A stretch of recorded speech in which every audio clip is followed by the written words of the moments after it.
Welcome to Shukla study point. आप सभी का स्वागत है आपके अपने YouTube channel Shukla study point में। दोस्तों, आज की वीडियो के अंतर्गत हम लोग बात करेंगे हिंदी साहित्य, हिंदी काव्य, बीए प्रथम सेमेस्टर के छात्र छात्राओं हेतु रीतिकाल। रीतिकाल के जीवन मतलब कि रीतिकाल के जो कवि हैं अर्थात केशवदास बिहारी और घनानंद, इनके जीवन और साहित्यिक परिचय के बारे में आपको पता है। इससे पहले दो वीडियो इस श्रृंखला के पढ़ चुके हैं, जिसमें हमने पहले वीडियो के अंतर्गत आदिकाल के कवियों के बारे में बताया था आपको, जिसमें जो है विद्यापति, गोरखनाथ और अमीर खुसरो के बारे में। उसके बाद में जायसी, सूरदास, कबीरदास और तुलसीदास जी के बारे में आपको बताया कल की वीडियो में। और ये जो आज का लेक्चर है मेरे भाई, उसके अंतर्गत हम लोग किसके बारे में चर्चा करेंगे?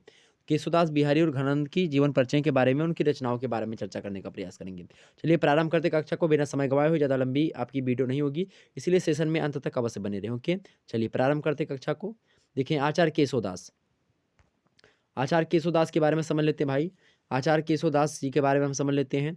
देखिए, तो हिंदी साहित्य के उत्तर मध्य युग को अपनी प्रखर, विलक्षण प्रतिभा और पांडित्य से सर्वाधिक प्रभावित करने वाले आचार्य कवि केशवदास हैं। आचार्य केशवदास को कठिन काव्य का प्रेत कहा जाता है। ऑब्जेक्टिव प्रश्न जरूर पूछेगा एग्जाम्स में, तो ये रट लीजिएगा एकदम से। कठिन काव्य का प्रेत केशवदास हैं। इनकी एक रचना छंदों का प्रेत कहलाती है, मतलब छंदों का अजायब घर कहलाती है। वो रचना कौन सी भाई? छंदों का अजायब घर कौन सी रचना है? रामचंद्रिका, जो केशवदास की है, वो कहलाती है। मतलब उनका व्यक्तित्व कैसा है? बहुमुखी है केशवदास जी का। और ये भैया बहुत ज़्यादा क्या जानते हैं? रस, छंद, अलंकार के बारे में, काव्य लक्षण मतलब कि काव्य शास्त्र के बारे में इनको बहुत ज़्यादा ज्ञान है केशवदास के बारे में। ठीक है, केशवदास को वे रीति परिवर्तक आचार्य हैं। कैसे हैं? रीति परिवर्तक हैं। रीतिकाल के प्रधान और प्रथम कवि आचार्य केशवदास हैं। वे जितने काव्य क्षेत्र में जो है समादृत थे, उतने ही राजकीय क्षेत्र में प्रभावशाली भी थे। कौन? आचार्य केशवदास की बात मैं कर रहा हूँ। वे दर्शन अध्यात्म ग्रंथों में क्या भाई? वे दर्शन अध्यात्म ग्रंथों के अध्येता और संस्कृतज्ञ भी थे। केशव के पूर्वज मुख्यतया पुराण वृत्ति पर निर्भर रहते थे। संस्कृत पांडित्य एवं उसका मतलब अभिमान उनके वंश के संस्कारों में व्याप्त था। और यह भाव तथ्य केशव के निम्न दोहे से प्रकट होता है। और इनके मतलब घर में मतलब सभी लोग जो है ज्ञानी थे। भाषा बोल न जानहीं जिनके कुल के दास, और भाषा कवि मतिमंद भो तेहि कुल केशवदास। मतलब कि मैं उस कुल का हूँ जहाँ पर लोग जो है मतलब एक प्रकार से कहते कि जो है भाषा बोल न जानहीं जिनके कुल के दास, मतलब कि जो कुछ नहीं जानते। भाषा कवि मतिमंद भो जो है तेहि कुल केशवदास। ये बात जो है कवि प्रिया में लिखी गई है। कवि प्रिया भी इन्हीं की रचना है। अब व्याख्या वगैरह हमने इसकी एक बार कर दी है, और आप लोगों ने अगर नहीं देखा तो देख लीजिए केशवदास वाली व्याख्या। अब बार बार व्याख्या नहीं बताऊंगा, आप लोग उस वीडियो को देख लीजिएगा। हिंदी साहित्य में केशवदास का एक महत्वपूर्ण स्थान है। ऐसे महिमामय और बहुमुखी व्यक्तित्व को लोक चेतना ने महत्व की दृष्टि से सूर और तुलसी के बाद तीसरे स्थान पर रखा गया है। उनके साहित्यिक महत्व को उनके प्रशंसक एवं कट्टर विरोधी दोनों ही एक स्वर से स्वीकार करते हैं। देखें कि ऐतिहासिक दृष्टि से केशवदास की स्थिति दो साहित्य कालों की जो है संधि पर रही है, अर्थात भक्ति काल का अंत और रीति काल का अभ्युदय। दोनों के संधि काल, संक्रमण काल में जो है ये रहे हैं। अर्थात भक्ति काल भी कुछ लोग जो है इनको भक्ति काल का कवि कहते हैं, कुछ लोग रीति काल का कवि कहते हैं। क्योंकि रीति काल का प्रारंभ उस समय हो रहा था और भक्ति काल का समापन हो रहा था, तो दोनों के समय मतलब कि दोनों काल के जो है मान जा सकते हैं, लेकिन खासतौर पर रीति काल में। ओके, इसी कारण से उनके काव्य में भक्ति की अत्यंत धीमी जो है अनुगूंज और रीतिकालीन काव्य पांडित्य के प्रति मोह, श्रृंगारिकता के प्रति रुझान और भक्ति के प्रति आकर्षण दिखाई पड़ता है।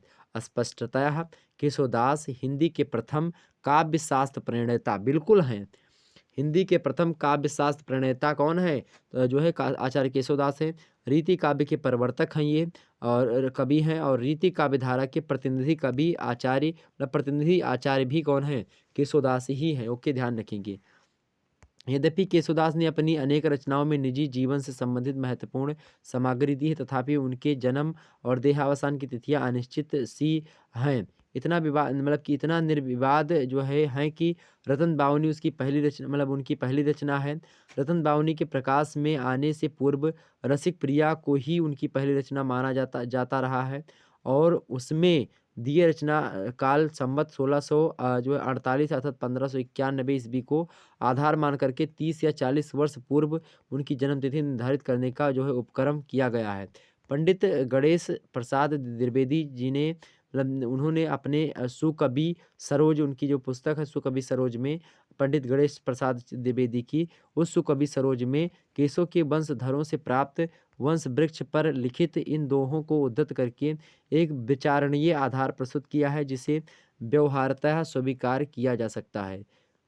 कौन सा दोहा है कि संवत द्वादश सठ सुभग और सोह से मधुमास।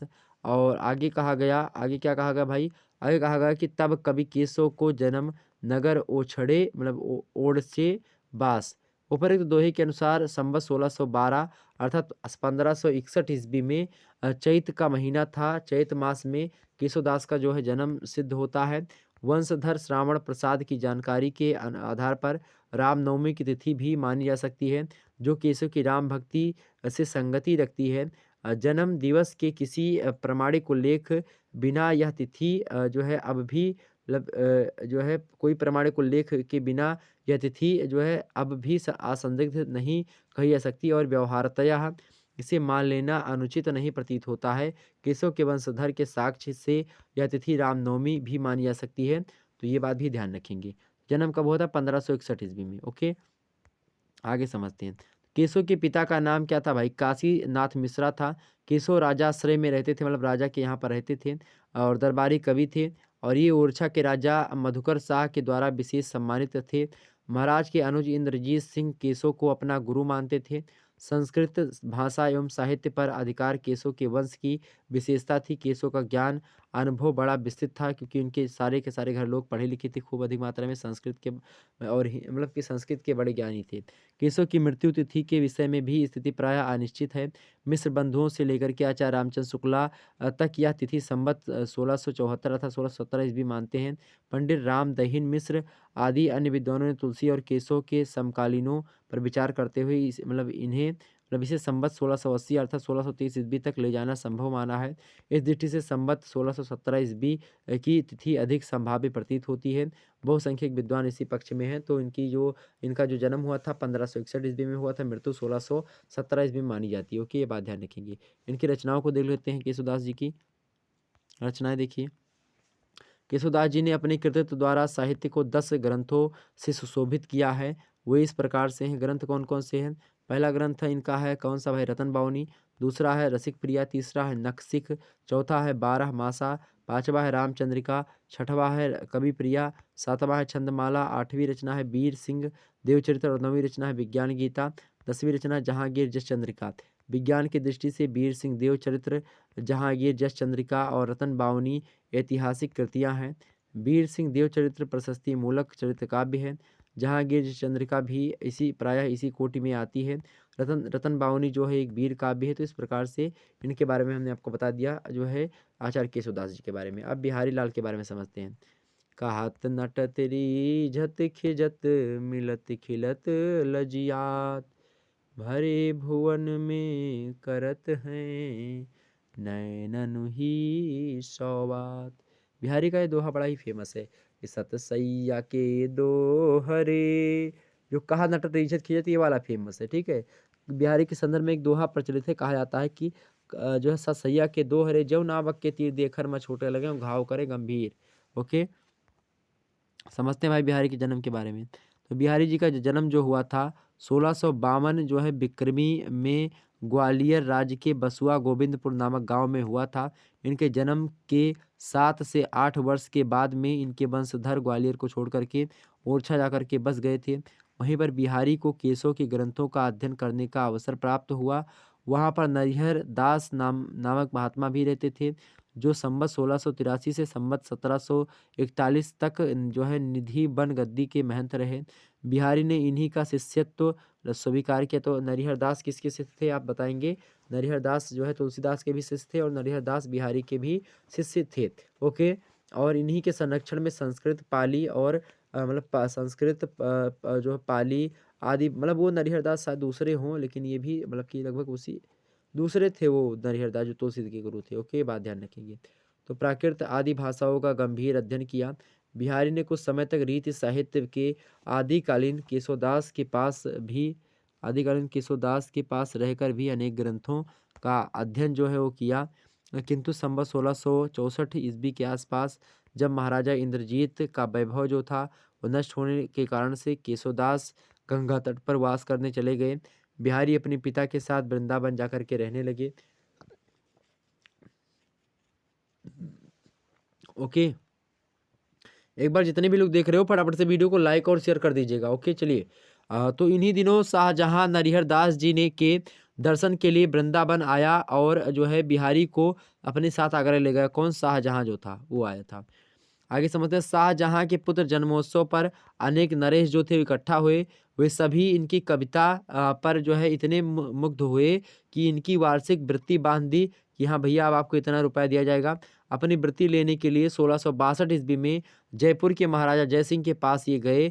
तो महारानी चौहानी द्वारा प्रेरणा दिए जाने पर इन्होंने किसी प्रकार महाराज के पास अपना यह दोहा भिजवा दिया कि नहीं पराग नहीं मधुर मधु, नहीं विकास इहि काल, अली कली ही सौ बंध्यो आगे कवन हवाल।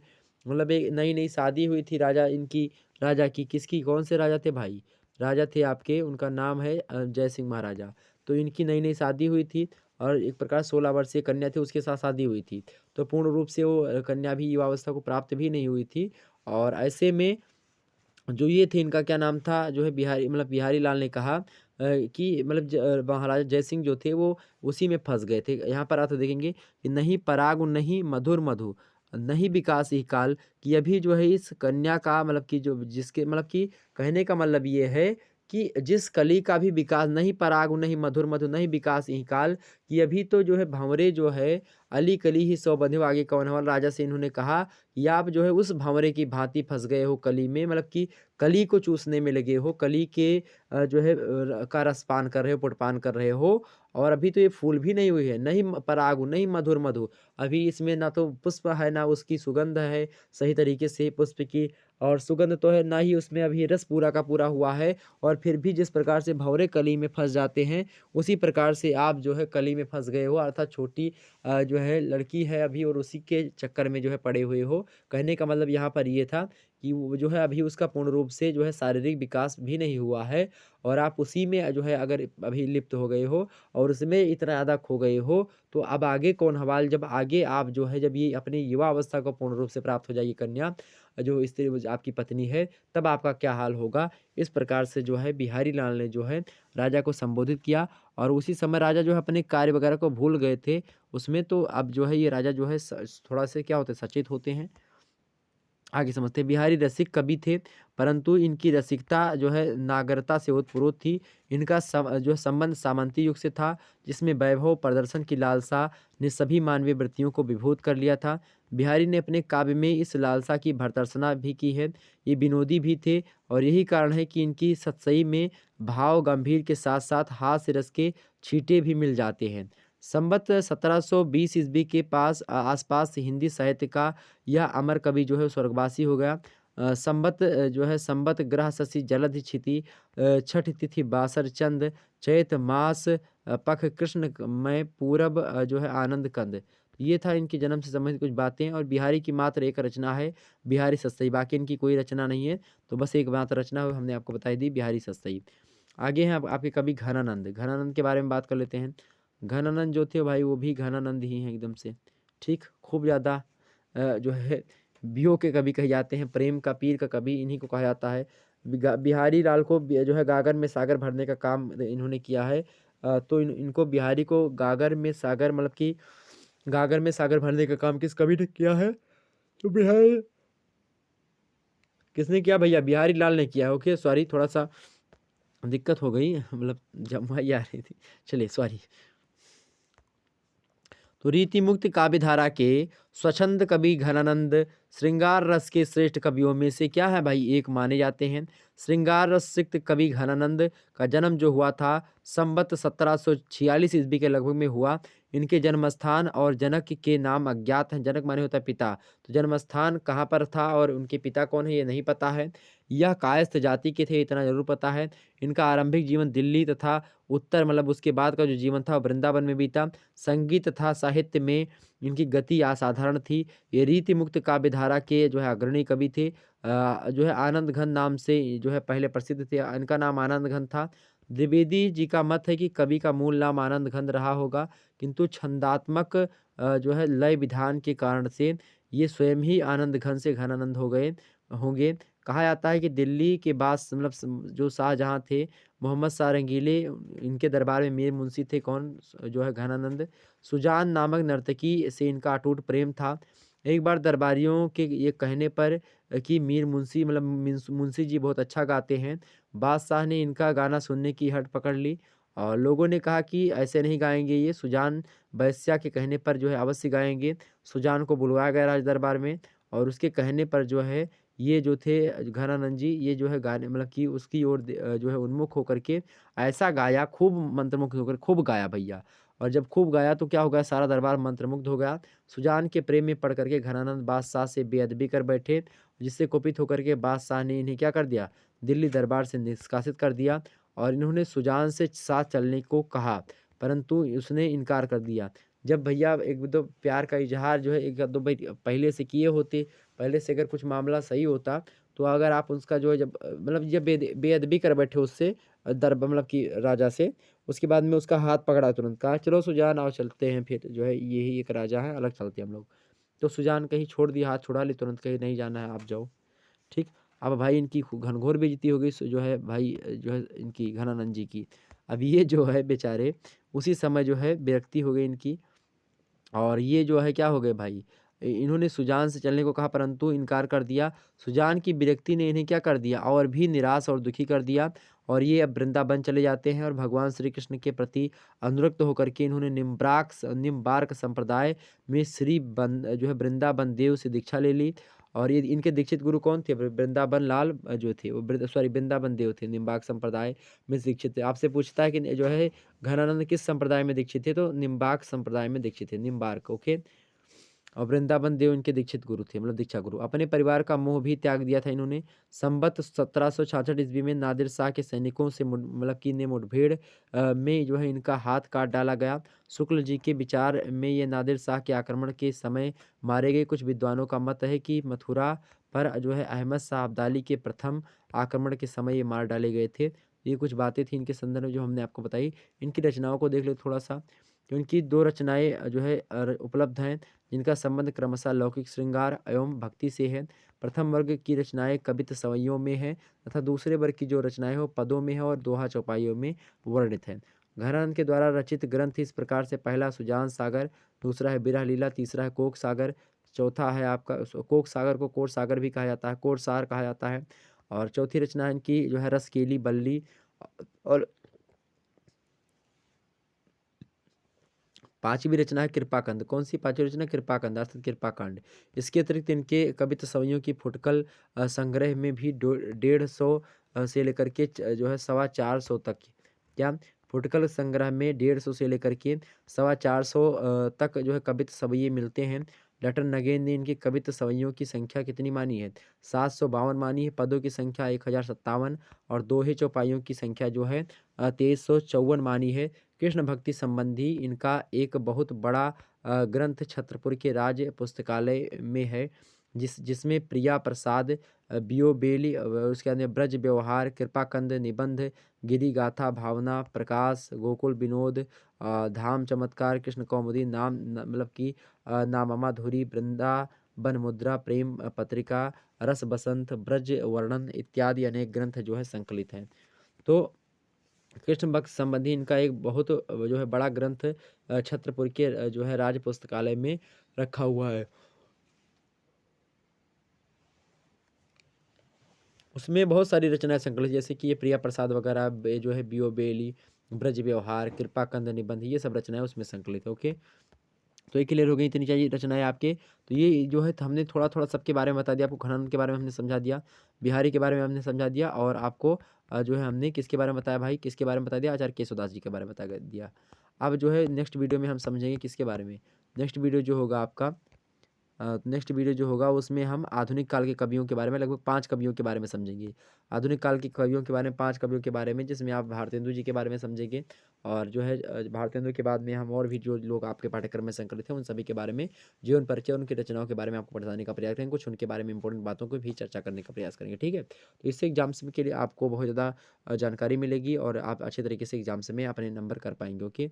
चलिए फिर मिलते हैं नेक्स्ट वीडियो में, तब तक के लिए जय हिंद, जय भारत। आप सभी को बहुत बहुत धन्यवाद हमारे साथ जुड़ने के लिए। इसी प्रकार से अपना प्यार दुलार लगातार बनाए रखें और यही आपसे उम्मीद है, यही कामना है। और इसी प्रकार से आप सभी लोगों का प्यार दुलार और साथ चाहिए और लगातार आप लोग हमारे साथ बने रहें, और क्या चाहिए। ठीक है, चलिए फिर मिलते हैं नेक्स्ट वीडियो में। तब तक के लिए जय हिंद, जय भारत। आप सभी का बहुत बहुत धन्यवाद।